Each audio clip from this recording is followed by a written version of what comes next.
Bienvenue dans la rubrique l'entretien de la semaine. Tabac, cannabis, drogue, produits détournés. Pour beaucoup de jeunes, ça commence par curiosité ou pour faire comme les autres. Mais très vite, cela devient une prison. Une dépendance qui abîme le corps, l'esprit et parfois même la vie entière. Aujourd'hui, dans Yémi, on s'interroge. Pourquoi tant de jeunes tombent dans ce piège? Quels sont les vrais dangers du tabac sur leur santé? Aujourd'hui, Dr Angué et moi recevons un représentant du programme national de lutte contre le tabagisme. Nous recevons donc Monsieur Mba Eric, coordinateur technique du programme national de la santé mentale de lutte contre le tabagisme. Bonjour Monsieur Mba. Bonjour. Comment allez-vous? Ça va bien, merci. Docteur. Bonjour Monsieur Mba. Bonjour docteur. Voilà. Donc comme annoncé, aujourd'hui nous parlons d'un problème de société, un réel problème de société qui touche tous nos jeunes. Nous parlons du tabagisme, nous parlons de drogue. Concrètement, vous êtes représentant donc du ministère, vous représentez un programme. Quel est votre rôle exactement en tant que programme? Je tiens d'abord à remercier la station Urban FM d'avoir pensé et d'avoir pris au sérieux le problème de santé publique qu'est la drogue et ses dérivés. Le programme part d'un constat. Vous savez qu'à chaque fois, le ministère de la Santé s'occupe de tout ce qui est santé publique. Et à chaque fois qu'il se trouve face à un fait, face à une situation, il est obligé de mettre en place un programme qui s'occupe et qui essaye de trouver des solutions pour ce fait. Et c'est dans cette optique que le ministère de la Santé a mis en place le programme national de santé mentale. Vous savez exactement ce que ça donne et ce que nous constatons tous les jours. En même temps, pour lutter contre le tabagisme, l'alcoolisme et les drogues. Vous voyez déjà qu'à ce niveau, ça devient un véritable problème de santé publique. Et quand ça devient un problème de santé publique, le programme a pour mission de sensibiliser. Donc, nous sommes là en train de mettre en place un système de prévention. Donc, nous sommes dans la prévention pour essayer un peu de donner les informations nécessaires afin d'amener les populations à comprendre les méfaits de ces substances. Et justement, quelle est aujourd'hui la réalité du tabagisme et de la consommation des drogues chez les jeunes de notre pays? Avez-vous quelques chiffres, par exemple, à nous donner? Les chiffres sont difficiles parce que nous avons, vous savez, pour avoir des chiffres fiables, il faut des enquêtes. Or, les enquêtes coûtent excessivement cher. Et il faut chercher les partenariats pour pouvoir les réaliser. Donc, ce que nous essayons de faire, et en essayant de prendre ce que nous avons comme chiffre actuellement, date de très longtemps. Donc, du coup, nous ne pouvons pas les exploiter. Mais le constat nous amène à comprendre que la situation est grave. De par ce que nous vivons tous les jours, nous voyons des violences en milieu scolaire, les jeunes deviennent de plus en plus violents et du coup, ça nous amène à comprendre qu'il y a vraiment une situation qui mérite des solutions. D'accord. Alors, à vous entendre, on pourrait croire en fait que la violence en milieu scolaire dont on parle aujourd'hui est principalement due aux drogues ou à la cigarette? Absolument, absolument. Vous savez, nous étions tous jeunes. À un moment donné, il n'y avait pas toutes ces violences. Hein? Aujourd'hui, les jeunes deviennent de plus en plus agressifs parce que à des moments, quand vous utilisez ces stupéfiants, vous sortez de vous-même, vous devenez autre chose et vous exploitez beaucoup plus le côté animal, si je peux le dire ainsi. vous prenez vraiment, vous devenez vous sortez de vous-même et puis vous devenez autre chose. Et du coup, une menace pour l'environnement. Vous devenez une menace pour le reste des personnes. Alors, Doc, dites-nous tout. Concrètement, quand on parle de tabac ou quand on parle de drogue, de quoi parlons-nous exactement? De quoi est constitué justement tous ces dérivés? Toutes ces dérivés, bien sûr. Alors, le tabac est tout simplement une plante qui a été découverte en Amérique du Sud et qui malheureusement s'est propagée dans le monde entier à cause de son usage. Donc, le tabagisme désigne l'acte de consommer du tabac. Le tabac peut être consommé sous forme de cigarette ou de cigare. Donc, ça, c'est le tabac fumé. Il peut aussi être consommé sous forme de chic Donc on parle de tabac mâché, le tabac qui est mâché, ou bien il peut être vaporisé avec les nouvelles cigarettes électroniques que nous voyons aujourd'hui. Il existe deux formes de tabagisme. On a le tabagisme actif, donc vous êtes le consommateur direct du tabac, et on a malheureusement le tabagisme passif, qui est donc une exposition à la fumée de tabac. À ce jour, on compte près de 1 milliard de fumeurs. Donc, une personne sur 8 dans le monde fume du tabac. C'est un véritable fléau. Le tabac en lui-même contient un produit chimique qu'on appelle l'alcaloïde. Donc, cet alcaloïde contient de la nicotine. C'est donc toute une famille de produits chimiques qui vont être excessivement addictifs pour la personne qui le consomme. Le tabac contient près de 7000 substances chimiques, dont 250 sont nocives et 70 sont cancérigènes. Donc il y a quand même toute cette panoplie, tout ce tueur, cet arsenal de mauvais produits chimiques qui vont être vraiment extrêmement nocifs pour la personne qui en consomme, ou malheureusement pour le fumeur passif qui va donc inhaler ces produits toxiques à longueur de journée. Exactement. Alors restons un petit peu sur cet aspect médical. Concrètement, lorsqu'on fume, qu'est-ce qui se passe dans notre corps? Lorsqu'on fume, malheureusement, le tabac va donc libérer en grande quantité de la nicotine. La nicotine est une substance qui est très addictive, qui va rapidement agir sur le cerveau et toucher la zone qui libère donc la dopamine, qui va donc donner du plaisir à notre cerveau. Et c'est ce qui va faire qu'on va commencer à devenir accro, addict au tabac. Malheureusement, ce tabac aura aussi de très mauvais effets sur le reste du système de l'organisme. On parle du système respiratoire en premier, parce qu'il y aura donc un effet corrosif au niveau des bronches. Donc on va avoir une inflammation localisée au niveau des bronches et de tout l'arbre nasopharyngé. On va développer, comme vous le savez, la quinte du fumeur, donc une toux chronique désagréable. On ne fera pas ici. Productive. On va avoir des mauvais effets au niveau du système cardiovasculaire, parce que la nicotine et tous les autres produits du tabac auront comme pour effet la vasoconstriction. Qu'est-ce que c'est? Tout simplement, c'est l'endurcissement de vos vaisseaux sanguins qui vont donc ne plus bien faire circuler le sang, augmenter la pression artérielle et vont être de façon chronique le premier risque pour les accidents vasculaires cérébraux, donc les cérébraux, donc les AVC et les crises cardiaques. Le tabac a un mauvais effet au niveau du système digestif.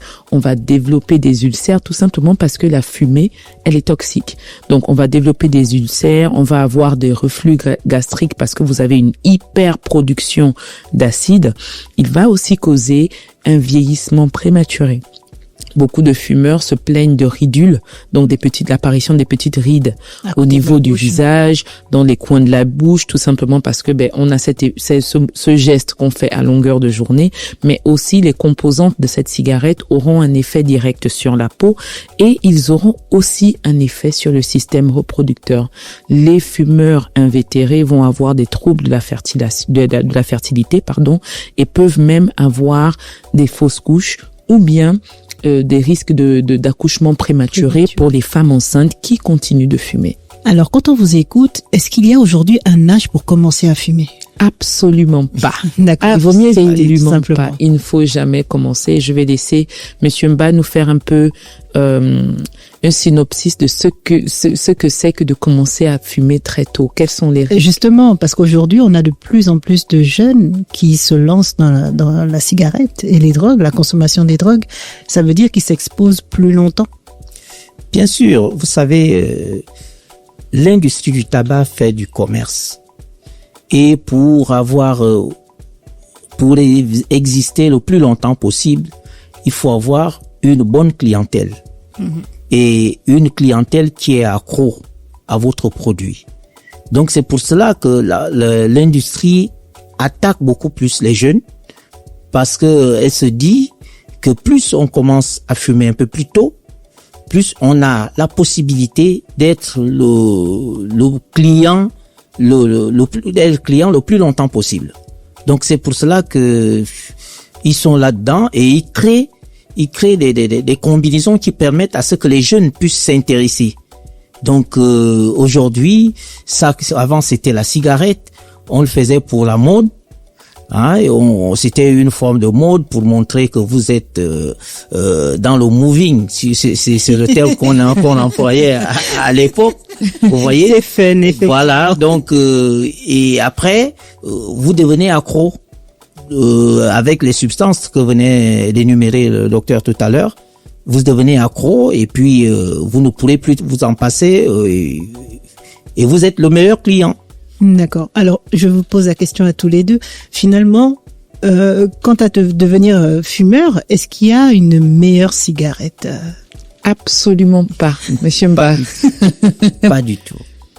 Pas du tout. Ils vont mentir. Aujourd'hui, nous avons, on va pas faire la publicité de tout ça, mais nous avons les cigarettes, nous avons les cigarettes électroniques, nous avons la chicha, nous avons quoi d'autre encore, Doc? Vous semblez être plus à l'aise sur le sujet. Dites-nous tout. Aujourd'hui, comment choisir? Est-ce qu'il faut vraiment faire un choix? Il n'y a aucun choix à faire. Malheureusement, c'est un peu ce qui est décrié aujourd'hui par l'Organisation mondiale de la santé, d'où la thématique de cette année, de lever les masques, parce que il y a toute une publicité mensongère qui accompagne le message qui va promouvoir l'utilisation des produits dérivés de tabac. On voit que de plus en plus, l'industrie pharmaceutique du moins, l'industrie du tabagisme va se focaliser sur des arômes qui vont vraiment cibler les jeunes.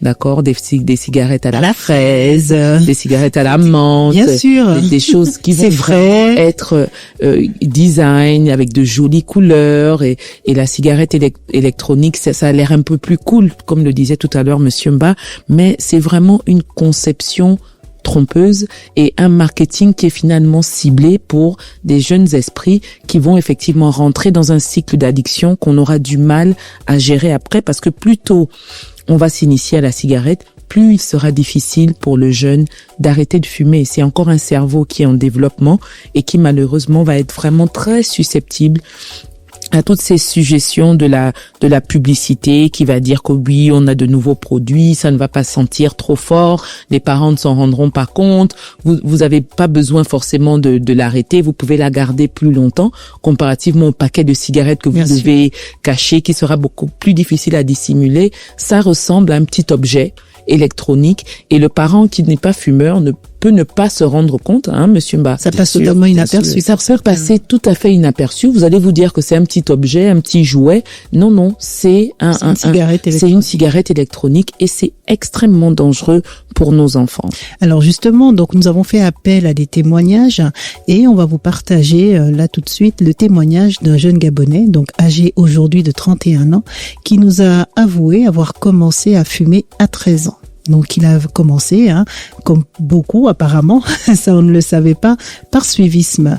Donc il nous dit que c'est en regardant les grands du quartier fumer entre eux qu'il s'est intéressé à la chose et a commencé au vu et au su de ces mêmes grands qui l'ont, on va dire, encouragé à continuer dans ce sens. Aujourd'hui, il a quasiment 18 ans de consommation de tabac, de drogue, de tout genre.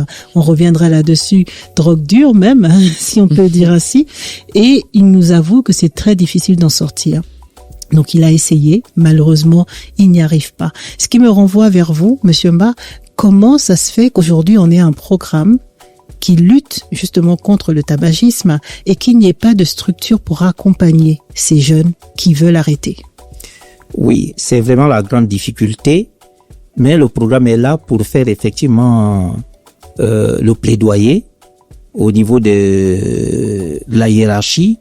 Le plaidoyer consiste pour l'instant à faire en sorte qu'il y ait des structures de sevrage des unités de sevrage dans des établissements publics. Parce que l'unique unité que nous avons au Gabon actuellement est non seulement privée, mais ça demande beaucoup de moyens, c'est pas à la portée de tout le monde. Tout à fait. Donc du coup, nous sommes là-dessus, nous n'allons pas baisser les bras, nous allons continuer à faire ce plaidoyer. C'est aussi ça notre mission, c'est-à-dire amener les autorités à prendre des décisions. Donc en faisant des propositions, nous sommes là-dessus, nous espérons que il y aura une oreille attentive par rapport à ce plaidoyer. D'accord. Donc, on fait justement un petit coucou au docteur Louma, qui est justement à l'origine de cette, Bien sûr, le fondateur bien de cette sûr. structure qui aujourd'hui accompagne tous ces gens. Voilà, c'est l'ancêtre. Voilà. On va pas dire l'ancêtre, on va dire un pionnier. C'est un Le pionnier de la lutte, voilà, effectivement, Voilà. c'est le mot. On va dire pionnier dans le domaine et c'est vraiment un travail formidable qui est fait au niveau de sa structure. Mais effectivement, le plaidoyer aujourd'hui, c'est vraiment de faire en sorte qu'il y ait une structure sanitaire publique, parce que il faut le dire, on a le Centre national de santé mentale, donc Mélène. appelé Mélène, communément appelé Mélène, qui existe, mais il nous faut des unités de suivi en ambulatoire qui vont pouvoir effectivement être des zones d'information, déjà pour commencer, qui vont pouvoir accompagner ceux qui veulent arrêter de fumer vers un sevrage total et vraiment donner les bonnes informations, donner les ressources, et ce, je l'espère, soit gratuitement, soit vraiment, mais à un coût absolument dérisoire. Alors, dites-moi, Doc, aujourd'hui, on nous parle de cannabis, on nous parle d'autres choses, qu'on ne citera pas parce qu'on n'est pas là pour leur faire de la publicité non plus. Drogue dure, Drogue douce. drogue douce. Oui. Concrètement, drogue, c'est drogue, ou est-ce qu'il existe vraiment une différence? Non, vraiment, ce sont des appellations qui sont fallacieuses. Comme on le disait tout à l'heure, c'est vraiment trompeur de dire drogue douce, drogue dure, parce que finalement, les conséquences vont être tout aussi délétères. Quelqu'un qui ne fume que de la cigarette, je vais dire de la cigarette classique, va être exposé à développer un cancer des poumons, cancer de la langue, cancer de la vessie, cancer de la prostate et autres. Donc, à quel moment est-ce que vous allez donner une ligne que bon, ça c'est une drogue dure, ça c'est une drogue douce? Ce sont des appellations qui sont fallacieuses. À mon niveau, en tout cas, ça ne vaut pas. Monsieur Mba, qu'est-ce que vous en pensez? Effectivement, c'est ça la réalité. C'est ça la réalité. Les gens veulent, c'est juste un moyen de vouloir tromper les gens ou bien de vouloir minimiser. Voilà, minimiser la chose. La drogue, c'est la drogue. La drogue, c'est la drogue, et toute drogue a forcément des conséquences néfastes dans l'organisme. Donc c'est pour cela qu'il vaut mieux ne même pas commencer. Il vaut mieux ne pas commencer du tout. Et pour ceux qui l'ont déjà fait, il faut partir du principe aussi que la santé est avant tout personnelle. La santé est personnelle. Donc il revient à chacun de pouvoir prendre son propre destin en main. Parce que quand vous êtes malade, c'est vrai, le personnel soignant va compatir à ta douleur, mais le personnel soignant n'aura jamais ta douleur. Donc, du coup, pourquoi ne pas arrêter? Il faut qu'il y ait une prise de conscience. De prendre quelque chose qui peut te nuire, qui peut te détruire à un moment ou à un autre. Donc, mieux vaut ne pas commencer. Et si on est déjà là-dedans, faire tous les efforts possibles. Je parlerai beaucoup plus d'efforts personnels pour sortir de là. Alors, vous étiez déjà à comment faire pour arrêter, mais moi, j'aimerais vous demander qu'est-ce qu'il faut faire pour faire en sorte que les jeunes ne commencent pas à fumer? Merci. Comme ce que je peux dire pour l'instant, c'est que les pouvoirs publics ont pris des dispositions pour essayer à ce que les jeunes ne commencent pas. En faisant quoi exactement? La première chose était de mettre en place les textes qui régissent la consommation de ces produits en République gabonaise. Il faut partir aussi du principe que il y a deux types de drogues. Il y a les drogues dites licites et les drogues illicites. Quelle est la différence? De quoi vous parlez exactement? C'est-à-dire, il y a des drogues qui sont autorisées, telles que la cigarette. Vous voyez, on autorise quand même aux gens de fumer, mais en mettant des barrières. D'accord. Et en expliquant que c'est un problème. Imaginez quelque chose. Quelqu'un qui fabrique le tabac, il écrit dessus, sur le paquet, que c'est un produit dangereux pour la santé. C'est écrit fumer. C'est écrit noir sur blanc sur les paquets de cigarettes. Donc, du coup, vous voyez déjà que quelqu'un dit « je vous vends la mort ». Et c'est pour cela que je parlais de responsabilité personnelle. La personne, quand tu vas acheter, tu sais déjà que ce que tu achètes est dangereux pour la santé. Mais tu achètes quand même. Et je me rappelle à des moments aussi, lors des sensibilisations, il y a des jeunes qui disent « mais pourquoi ne pas interdire absolument pour qu'on ne vende pas, pour qu'on ne se... » J'ai dit « mais c'est bien, mais pour les drogues qui sont illicites, pourquoi les gens en consomment? Pourtant, c'est strictement interdit. n'est-ce pas? Mais les gens trouvent quand même des canaux pour pouvoir les trouver et en consommer. Donc, la priorité est la prise de responsabilité personnelle. Que les gens sachent qu'il s'agit de leur propre santé. Et je ne cesserai jamais de le dire, le personnel soignant peut compatir à ta douleur. Mais le personnel soignant ne sera jamais dans ta douleur et n'aura jamais ta douleur. Donc, tout le problème est personnel. Alors, pourquoi prendre quelque chose qui va t'amener, qui va te détruire, qui va te nuire toute la vie et qui peut même nuire la progéniture? Parce que quand vous fumez dans la maison, rassurez-vous, vous faites fumer les autres, comme le disait le docteur la dernière fois, vous en faites des fumeurs passifs. Tout à fait. Et ils courent les mêmes risques que vous qui avez décidé de fumer. Et c'est pour cela que le gouvernement a essayé aussi de prendre d'autres dispositions en prenant le décret, parce que quand il y a une loi qui est votée, l'Assemblée, le président la République prend les décrets, ce qu'on appelle les décrets d'application de la loi, n'est-ce pas? Et le décret 0287 du 17 mai 2016 interdit de fumer dans les lieux publics. D'accord, mais dans les faits, ce n'est pas le cas. Bon, dans les faits, c'est parce qu'il y a une suite logique. Ce que le ministère de la Santé commence à faire, c'est la partie pédagogique.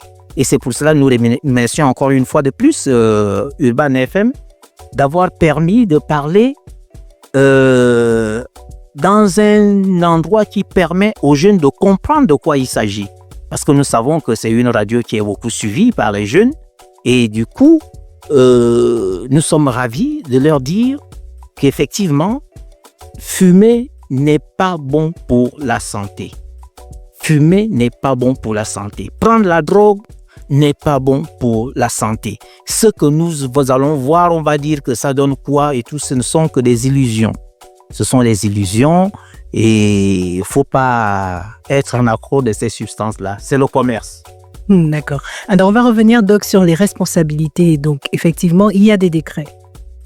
Pas forcément appliqués, parce que nous fréquentons plus ou moins tous les mêmes endroits et malheureusement, dans les restaurants ou les pubs et autres, les gens continuent de fumer. Donc ça, voilà.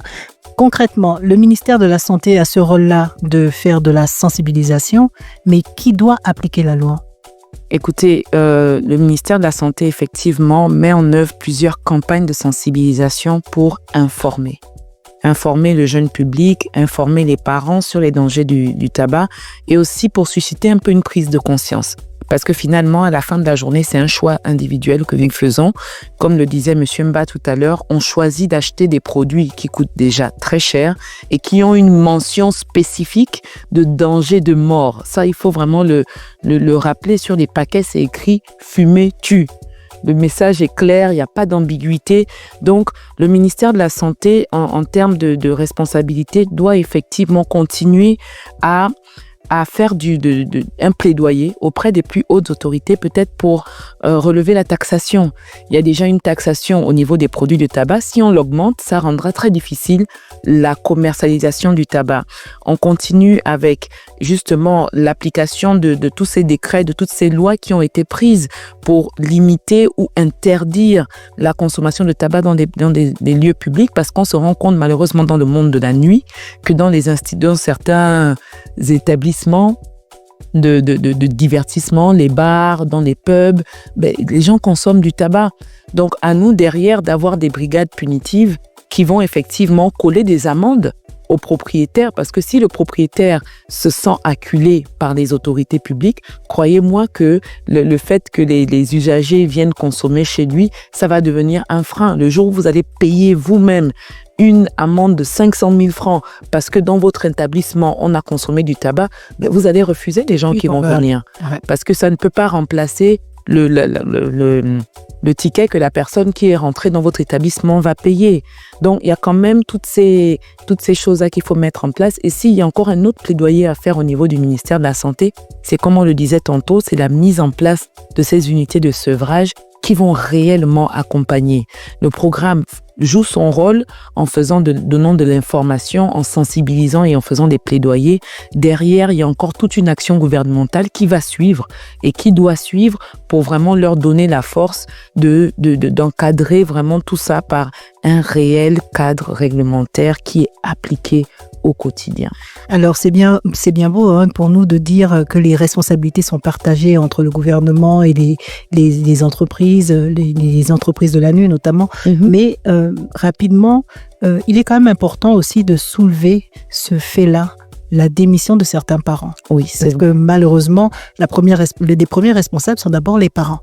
Ce sont des parents, c'est vrai que les enfants achètent, mais quel est le rôle en quelques secondes, parce qu'on n'a pas beaucoup de temps, quelle est la responsabilité des parents vis-à-vis de leurs enfants une fois qu'ils ont pris conscience que les enfants consomment du tabac, par exemple? Écoutez, il faut beaucoup discuter. Il faut beaucoup discuter parce que dès le moment où votre enfant sort de chez vous, il faut connaître ses fréquentations. Il faut savoir ce qu'il fait. Ne vous dites pas que si vous sentez l'odeur du tabac sur ses mains, c'est toujours les autres. Sur son cahier, c'est toujours les autres. Non, il a fumé à côté de moi.